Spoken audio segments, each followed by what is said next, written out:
disons merci. Dieu, merci pour ce matin. Merci pour la pluie, notre Dieu, qui est pour nous une bénédiction, qui nous donne des légumes, qui nous donne le fruit. Merci, notre Dieu, de ce que tu as permis. Notre Dieu, merci, notre Dieu, pour ceux qui sont ici. Notre Dieu, auquel c'est notre Dieu, ils n'ont pas regardé la pluie, mais ils ont accepté d'être là pour te glorifier. Notre Dieu, nous voulons te parler. Nous venons de chanter pour toi, pour la gloire de ton nom. Nous avions témoigné, notre Dieu, notre reconnaissance, notre gratitude envers toi. Notre Dieu, il est temps, c'est pour toi de parler à ton peuple. Ils sont venus ici pour toi, non pas pour moi. Ils veulent t'écouter, Seigneur. Notre Dieu, je te demande d'être, Seigneur, au travers de moi, de t'exprimer, notre Dieu, à ton peuple. Et que tout ce qui n'est pas de toi, notre Dieu, qui soit ôté dans les noms puissants de Jésus. Je te demande, Saint-Esprit, que tout ce que tu as préparé pour cette église, pour ton peuple aujourd'hui, et que tu puisses t'exprimer, notre Dieu, librement, comme tu le peux. Dans le nom puissant de Jésus. Nous détruisons, notre Dieu, toute puissance qui n'est pas de toi et qui ne confesse pas Jésus-Christ comme Seigneur et Sauveur. Nous avons supplié au nom de Jésus. Amen. Amen. Depuis le début d'été, nous avons commencé notre série de messages dont le thème principal est le pouvoir qui rend possible. Amen. Et aujourd'hui, nous sommes arrivés, je pense, à la 6e série de ces messages sur Je ne me trompe pas. Et dans cette 6e série de messages, nous parlons sur le Dieu de la prospérité ou la prospérité dominante. Amen. Nous parlons sur la prospérité. Dieu n'est pas seulement celui qui nous guérit de toute notre maladie, comme nous avons vu pendant des dimanches qui viennent de passer, que Dieu était le Dieu qui nous guérissait de notre maladie. Mais Dieu aussi se permet d'être notre Dieu pour nous bénir. Non seulement pour être seulement béni, être joyeux, mais notre Dieu permet aussi ou promet de nous bénir financièrement. Amen. Amen. Donc aujourd'hui nous parlons de Dieu qui bénit. Notre verset, nous allons tourner nos Bibles dans les livres des Psaumes, chapitre 113, verset 7. Amen. S'il vous plaît, messieurs, venez chercher le micro. Verset, s'il te plaît. Venez chercher le micro pour donner derrière. Vous sentez t'asseoir ici. Psaume 113, verset 7. Il remet debout la misère qui était tombée à terre. Il relève le malheureux abandonné sur un tas d'ordures. Amen. Amen. La Bible dit ceci. Il abaisse les regards sur les cieux et sur la terre. De la poussière, il retire le pauvre. Du filier, il relève l'indigent. Verset 8. Pour les faire asseoir avec les grands de son peuple. Amen. Dieu a le pouvoir de prendre un autre humain qui est tellement pauvre, qui est oublié de la société, qui est oublié de sa famille, qui est oublié de ses amis, un homme pauvre qui est assis dans le fumier. La Bible dit que Dieu est capable de les relever, l'indigent, pour les faire asseoir avec les grands et les grands de ces mondes. Amen. Amen. Amen. Dieu est un Dieu qui est capable de rendre quelqu'un prospère. À la fois, nous pouvons regarder avec nos yeux, regarder votre situation, regarder la lignée de votre famille, regardez que dans notre lignée de famille, il n'y a pas quelqu'un qui est diplômé, qui n'est pas docteur, qui n'a pas de maîtrise, il y a personne qui fait la politique, ou il y a quelques personnes qui est riche. Vous regardez dans votre lignée familiale, depuis les ancêtres, des parents jusqu'à vous, vous ne voyez personne qui était riche. Et vous pensez directement à vous-même et à vos enfants, jamais la recherche fera partie de notre vie. Et permettez-moi, avec tout le respect que je vous dois, au nom de Jésus-Christ, que je prends la parole pour vous dire que Dieu est capable. Dieu est capable, mes chers amis. Tout dépendra de votre foi. Nous parlons du pouvoir qui rend possible. Si votre foi en Christ Jésus est capable de se connecter avec lui, de croire à l'impossible, Dieu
pour voler les bénédictions des autres, afin qu'eux puissent prospérer et que les autres puissent continuer à diminuer et rester dans une pauvreté amère et dégoûtante.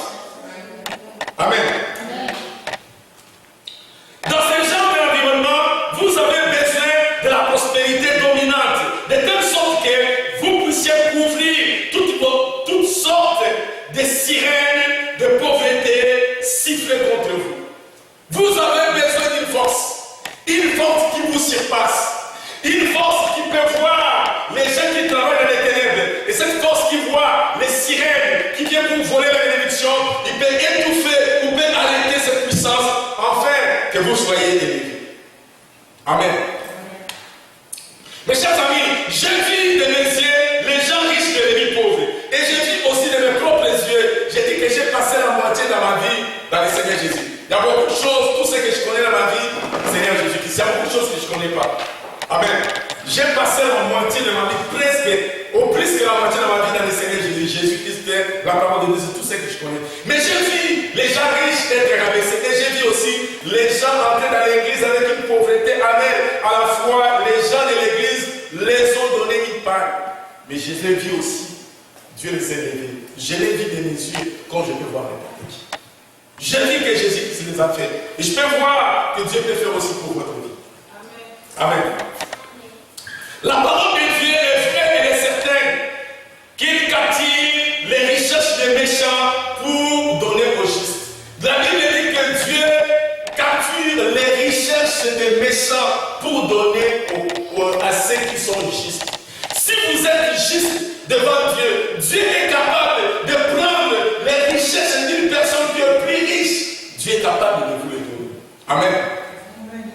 Pour acquérir de telles richesses, il faut prier, il faut faire des prières qui sont des prières qui appellent la bénédiction du Seigneur et la prospérité. Nous allons lire dans le livre de Genèse, s'il vous plaît, messieurs Wilson et Bim Collier, Genèse chapitre 26, versets 1 à 4.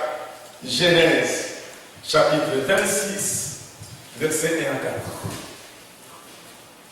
Il y a eu une famine dans le pays. Il ne s'agit pas de ce qui a lieu du temps d'Abraham. Isaac partit pour Guérard chez Abimelech, roi des Philistins. Le Seigneur apparut à Isaac et lui dit: ne va pas en Égypte, mais installe-toi dans le pays que je t'indiquerai. Séjourne-y, j'y serai avec toi et je te bénirai, car c'est à toi et à tes descendants que je veux donner tous ces territoires. J'accomplirai ainsi la promesse que j'ai faite à ton père Abraham. Je rendrai tes descendants aussi nombreux que les étoiles dans le ciel, et je leur donnerai tous ces territoires. À travers eux, je bénirai toutes les nations de la terre. Amen. Amen. Il y a eu une famille. La Bible dit une famille, pas comme au temps d'Abraham, mais il y a eu une famille. Au temps d'Abraham, il y a eu une famille. Abraham avait décidé d'aller en Égypte. Quand ils sont arrivés en Égypte, il a dit à sa femme: écoute, tu es tellement belle. Quand on va arriver là-bas, ne dis pas que je suis ton mari. J'ai peur qu'on va me tuer. Dis juste que je suis ton frère, mais je vais marcher après toi. Amen. Mais il y a maintenant la famille au temps de son fils Isaac. Et son fils Isaac pense aussi de la même chose que son père. Je vais aller en Égypte pour chercher la nourriture. Mais Dieu dit non, ne va pas en Égypte, reste ici. Parce que moi, Dieu, je suis l'éternel Dieu qui accomplit ma parole et qui accomplit mes promesses. Amen. Isaac s'apprêtait à quitter son pays pour Égypte. Mais le Seigneur lui dit: tu ne partiras pas, de rester dans le pays parce qu'il y a une prospérité qui est appelée prospérité dominante qui s'en vient vers toi. Je vais envoyer une prospérité. Mes chers amis, si la terre approuvée, Isaac pouvait encore prospérer. Je ne sais pas votre terre. Je ne sais pas votre famille. Je ne sais pas qu'est-ce que vous traversez comme situation financière. Peut-être que vous avez essayé de lever la tête et que le diable vous a frappé et que vous êtes assis. Depuis que vous êtes assis, vous n'avez pas les moyens de se relever. Mais permettez-moi, mes chers amis, nous prions un Dieu vivant, un Dieu fort, grand et redoutable. Nous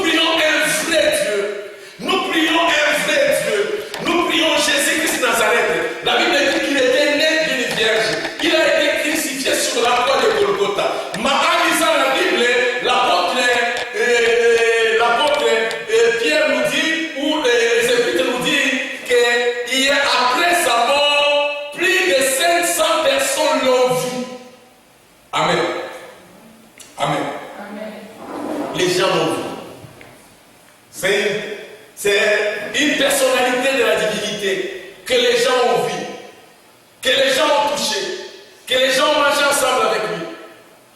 C'est une personne vraie. Jésus-Christ Nazareth. Amen. Si nous lisons les versets 12 et 13, on nous dit ceci. Isaac s'aima dans ses pays. Et il recueillit cette même année les centiples, car l'Éternel l'a béni. Cet homme devint riche. Il alla en s'enrichissant de plus en plus, jusqu'à ce qu'il devint fort riche. Verset 14. Il avait des troupeaux, des petits bétails, des troupeaux, de gros bétail et un grand nombre de serviteurs aussi.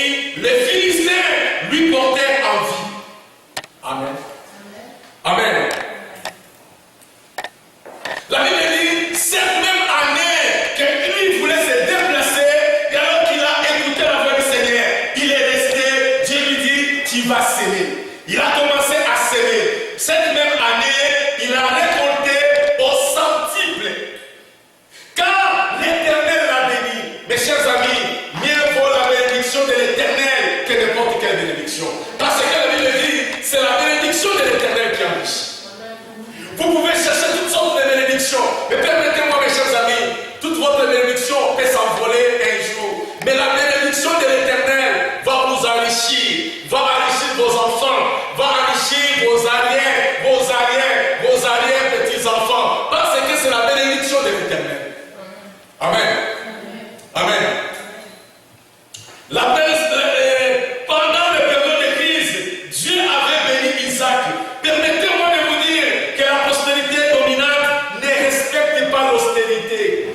Peu importe l'austérité, même s'il y a l'austérité comme nous entendons en Europe, et qu'il y a l'austérité, ça ne va pas en Espagne, ça ne va pas au Portugal, ça ne va pas. Mais mes chers amis, si Dieu est en sa main pour vous bénir, Dieu, la bénédiction de l'Éternel ne regarde pas l'austérité. Il ne les respecte pas. Dieu est capable d'aller attaquer l'austérité. Dans les pays où tout le monde plaît, il y a l'austérité.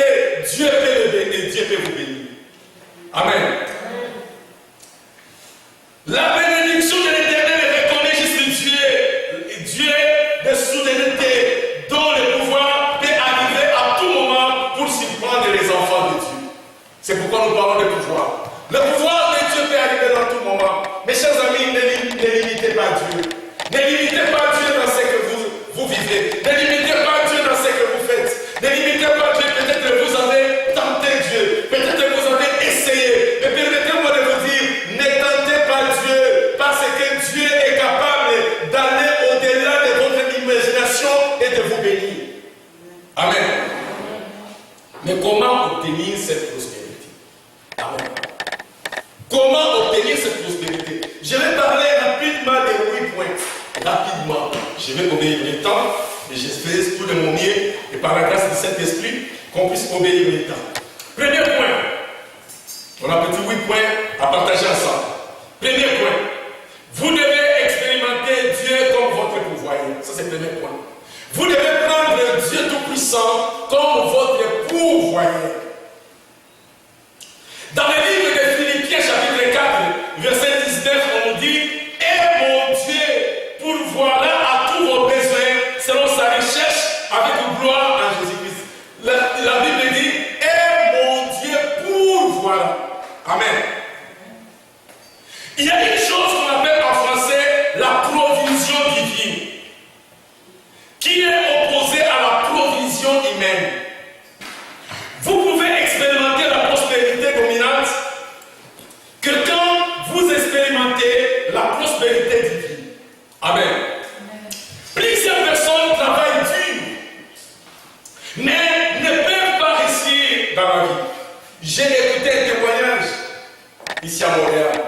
Il y a un monsieur qui est décédé au travail, dans son travail. Il est allé pour travailler. Subitement, il est tombé, mais il est mort. Quand il est mort, on est allé fouiller dans ses poches. On a trouvé 3 bulletins de paie. 3 bulletins de paie sur, c'était le même jeudi, on a trouvé le même date, le même 3 bulletins de paix. C'est-à-dire que les messieurs travaillaient, ils bossaient, ils ne dormaient pas. Ils travaillaient dans 3 entreprises. Amen. On a trouvé dans son portefeuille 3 cartes de crédit. Amen. Les messieurs travaillaient dur pour acquérir la bénédiction. Voilà, il est mort, mais il a laissé la bénédiction. Amen. Il est mort, il a laissé la bénédiction. Les messieurs ne dormaient presque pas pour acquérir l'argent. Et voilà, il est mort. Qui bénéficie de son argent? Amen. C'est la pauvreté dominante. Ça, c'est une pauvreté. Les gens travaillent dur, ils travaillent, ils sortent les matins, je vais aller travailler. Dans sa pensée, non, je vais seulement l'argent, je vais seulement l'argent. Et si vous trouvez ce genre de personnes, vous verrez qu'ils travaillent fort, mais ils n'ont jamais eu d'argent. Amen.